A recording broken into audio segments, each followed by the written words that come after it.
Bueno, quisiera definir primeramente que el movimiento se produce cuando llega un impulso nervioso al músculo.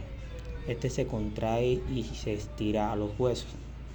Al tirar de los huesos se produce un desplazamiento de un miembro del cuerpo a todo el cuerpo. El cerebro ha elaborado un impulso nervioso que ha viajado a los músculos, los cuales se contraen y tiran al hueso. Así que la organización anamofuncional debe tenerse en cuenta en los siguientes elementos: la intervención del sistema nervioso, la intervención de uno o varios músculos, la intervención de los huesos, aunque no en todos los movimientos. El responsable último del movimiento es el sistema nervioso, quien elabora y ejecuta los movimientos. En efector el movimiento, el que realiza la tarea es el músculo. Podemos decir que el movimiento se genera a través de los músculos y podemos definirlo así. Podemos decir que el análisis del movimiento humano tiene como propósito cuantificar las funciones y las estructuras del sistema musculoesquelético durante la realización de una tarea del movimiento específico. Los tipos de información proporcionada pueden incluir la antropometría del sujeto, el consumo energético y las actividades eléctricas musculares, y la cinética o la cinemática de los segmentos anatómicos y la articulación involucrada en la realización de dicha tarea. Esta información es útil para identificar y cuantificar alteraciones o limitaciones motoras en las personas.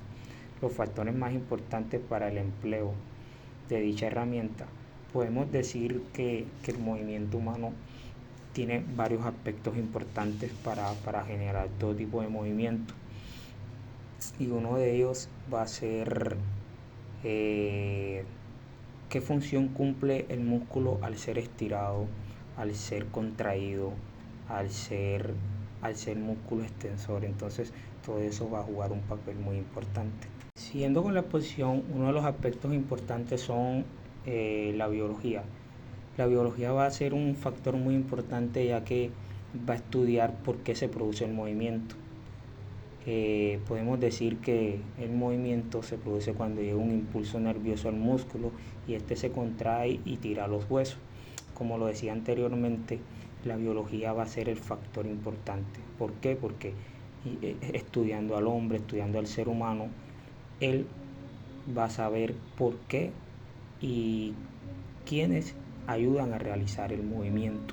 Siguiendo con otro aspecto importante, la psicología. La psicología también es un factor importante porque es aquella actitud que se usa el tiempo de moverse psicológicamente, y tiene que ver con la intuición y con la forma de tomar decisiones. Se expresa con una polaridad que va de lo súbito a lo repentino o sostenido o constante. La capacidad de usar el movimiento, para qué me sirve, pensar. La psicología va a ser un psicomotor para aquel movimiento que nos sirve. Podemos decir de que este es uno de los factores importantes.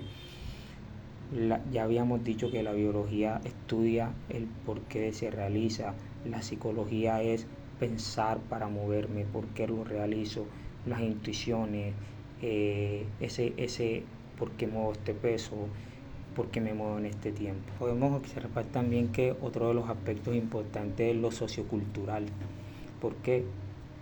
Porque el movimiento humano, la construcción cultural de su significado se transforma a través de diferentes épocas, las manifestaciones como el baile, el deporte, la gimnasia, la carrera, entre otros.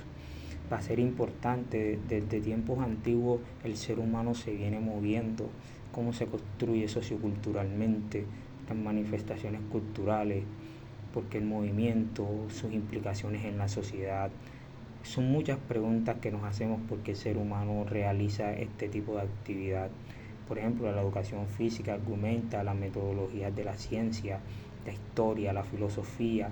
Todo es un conjunto de cosas que nos ayudan a cómo definir cómo el ser humano se ha formado socioculturalmente dentro de muchas épocas.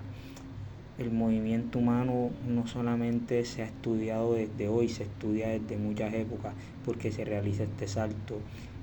Muchos antiguos filósofos van a hacer que, y se van a hacer la pregunta del por qué del movimiento, porque eso que hoy en día los centros muchos investigan por los rendimientos, por qué se hace esto, por qué este tipo de lesiones, por qué todo, porque es un conjunto de cosas tanto biológicas como psicológicas y socioculturalmente el ser humano siempre se ha movido y por qué se construye en sociedad.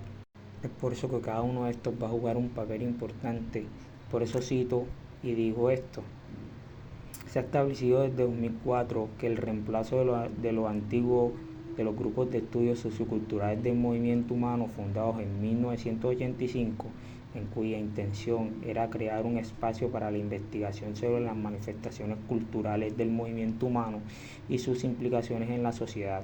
La propuesta de estudio e investigación comienzan con el enfoque macrosocial y tienen intención de llevar a la educación física argumentos metodológicos de las ciencias sociales, historia y filosofía, sociología y antropología, psicología y pedagogía de temas deportivos, directamente relacionados con la actividad motora, extendiendo la comprensión de estos fenómenos más allá del alcance fisiológicos y anatómicos.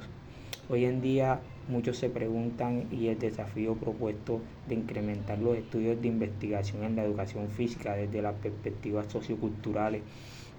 El punto de partida fue un rendimiento desde la comprensión desde las áreas de estudio, investigaciones y la organización sistemática de la información sobre la producción académica internacional y nacional, y estas acciones están ampliadas con el conocimiento de esta producción a través de artículos y libros. Es por eso que nos va a servir de mucho. ¿Por qué? Porque cada actividad que se realice debe ser estudiada desde el área de la biología, de la psicología y muchas cosas. Y por ejemplo, y la historia desde lo antiguo hasta lo actual.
Con esta intervención quiero cerrar porque el movimiento humano no se estudia desde factores solamente biológicos, sino psicológicos y también socioculturales, porque el ser humano desde mucho tiempo va creciendo y se va formando en sociedad. Es decir, y desde ahora que se realiza más actividad física se hacen más estudios, porque el ser humano se encuentra ahora mismo en constante cambio y en constante actividad física.